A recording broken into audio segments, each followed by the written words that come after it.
नमस्कार, मी श्वेता अंकले. तरुण भारतच्या न्यूज बुलेटिनमध्ये आपल्या सर्वांचे स्वागत. आता पाहूया ठळक घडामोडी.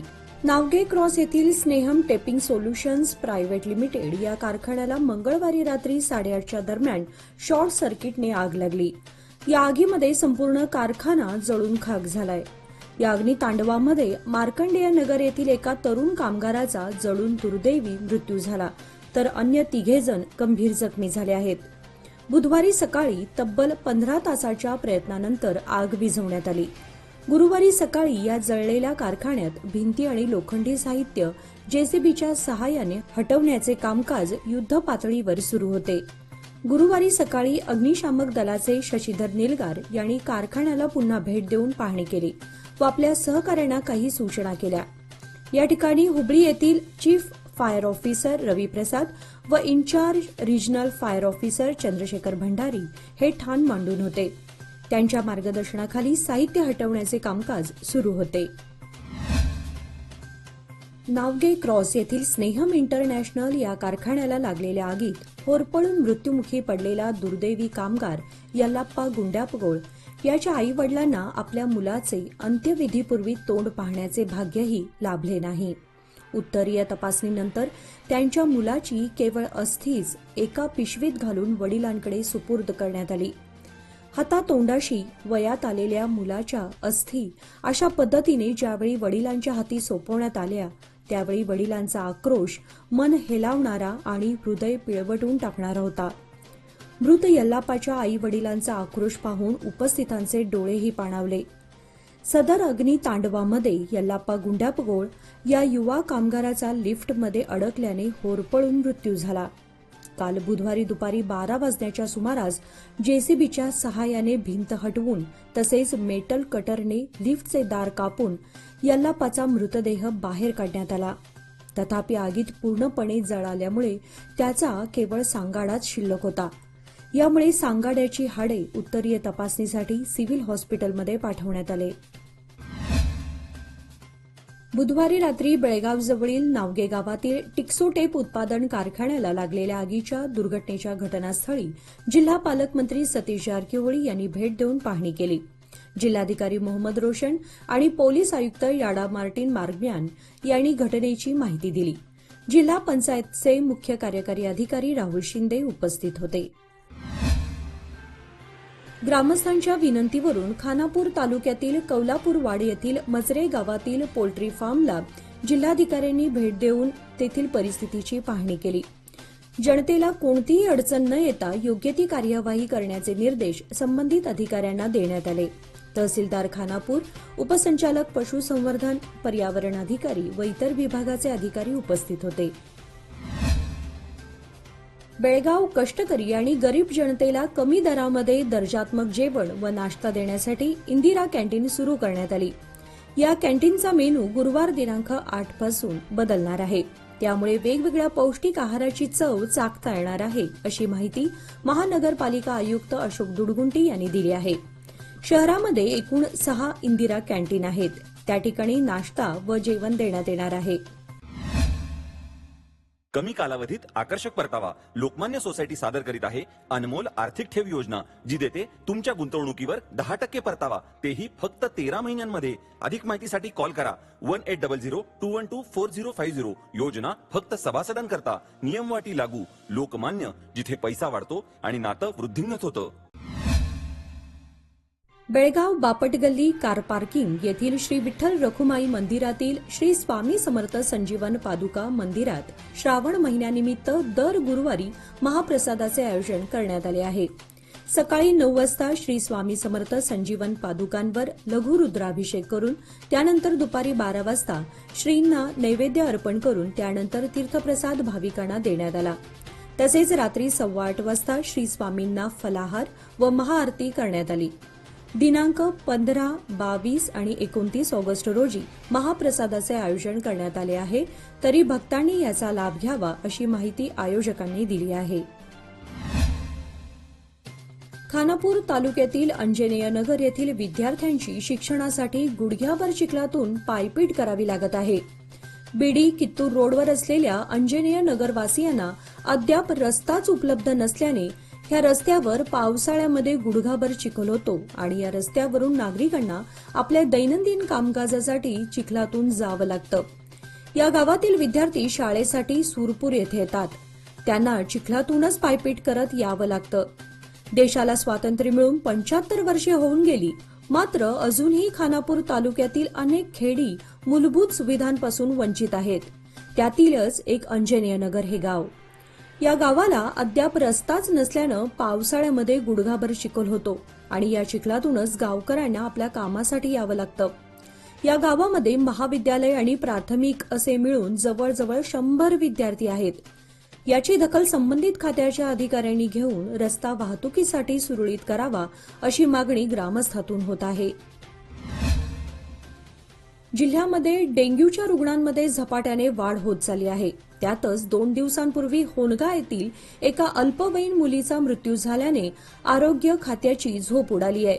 त्यामुळे डेंग्यू रुग्ण आढळून येत असलेल्या भागामध्ये आरोग्य खात्याचे अधिकारी आणि कर्मचारी जनजागृती करत आहेत. जिल्ह्यामध्ये आतापर्यंत 335 डेंग्यूचे रुग्ण आढळून आलेत.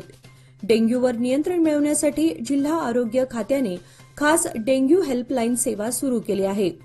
नागरिकांनी 72044200073 किंवा 9980608999 किंवा 6363088342 या क्रमांकावर संपर्क साधावा असे आवाहन आरोग्य खात्याकडून करण्यात आलं आहे.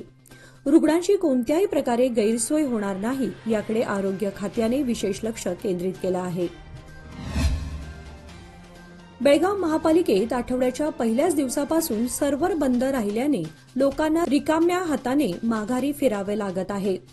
नेहमी वर्दळ असलेल्या जन्ममृत्यू दाखले वितरण विभागासमोर ही गर्दी नव्हती. आरोग्य विभागाकडून जन्ममृत्यू दाखले वितरण करण्यात येते. दाखले मिळवण्यासाठी सकाळी 9 पासूनच लोकांची गर्दी दिसून येते.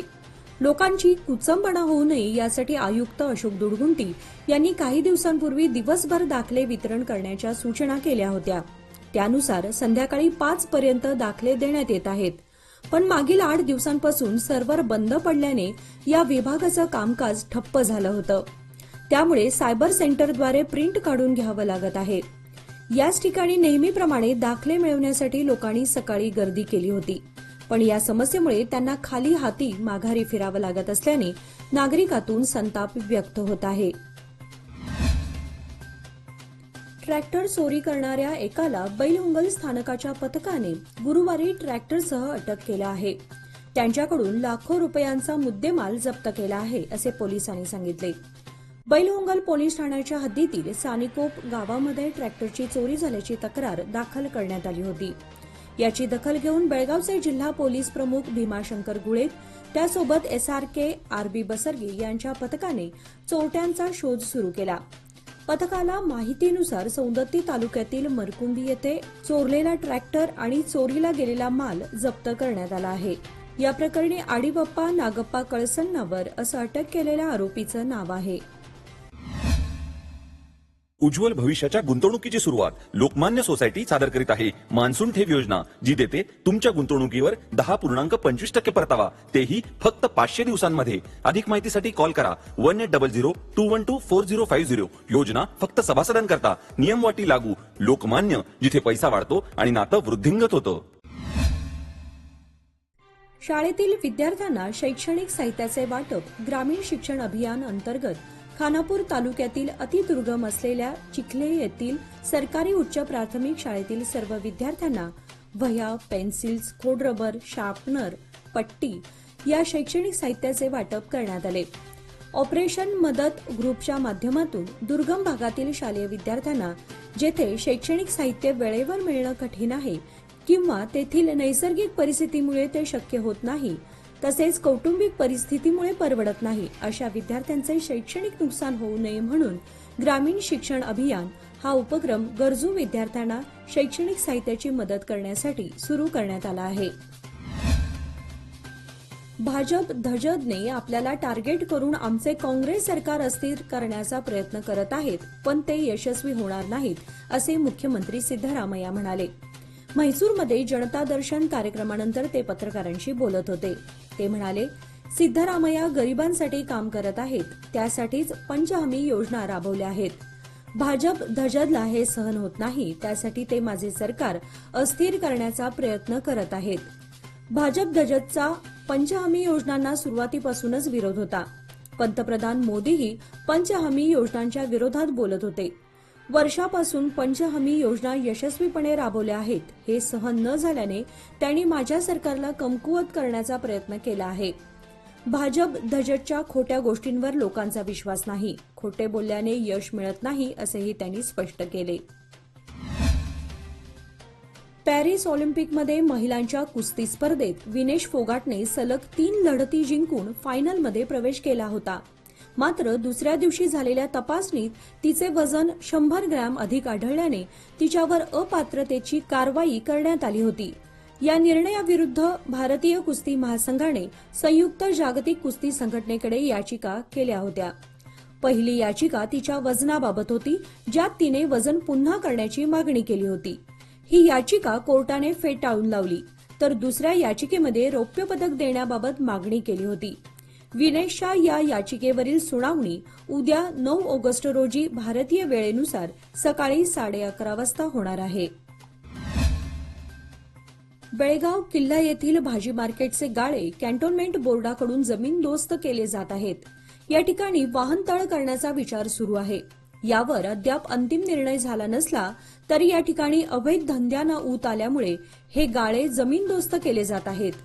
गेल्या 2 दिवसांपासून जेसीबीच्या माध्यमातून गाळे पाडवले जात आहेत. कॅन्टोन्मेंट बोर्डाच्या हद्दीत किल्ला येथे मध्यवर्ती बस स्थानकाला लागूनच गत भाजी मार्केट अनेक वर्षांपासून बंद होते. या ठिकाणी सुमारे 200हून अधिक गाळे होते. हे मार्केट स्थलांतर करण्यात आले, त्यामुळे येथील व्यवहार पूर्णपणे बंद झाले आहे.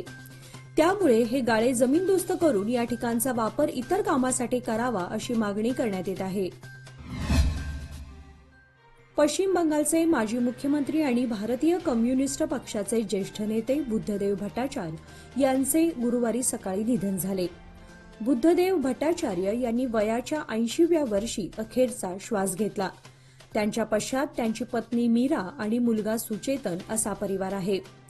बुद्धदेव भट्टाचार्य हे दक्षिण कोलकाता येथील बल्लीगंज भागामध्ये एका साध्या सरकारी अपार्टमेंटमध्ये राहत होते. काही दिवसांपासून त्यांची प्रकृती बिघडली होती आणि त्यांना श्वसनाचा त्रास होत असल्यानं त्यांना वारंवार रुग्णालयात दाखल करावं लागत होतं. गेल्या वर्षी न्यूमोनिया झाल्यानं त्यांना लाईफ सपोर्टवर ठेवावं लागले होते. आज सकाळी त्यांची प्रकृती पुन्हा बिघडली आणि रुग्णालयात दाखल करण्यापूर्वीच त्यांचे निधन झाले. याचबरोबर आजचे बातमीपत्र इथे संपले. अधिक माहिती आणि ताज्या घडामोडींसाठी पाहत रहा तरुण भारत न्यूज चॅनल. तसेच आमच्या चॅनलला लाईक, शेअर आणि सबस्क्राईब करायला विसरू नका. आणि विश्वासार्ह बातम्यांसाठी दररोज वाचा दैनिक तरुण भारत. धन्यवाद.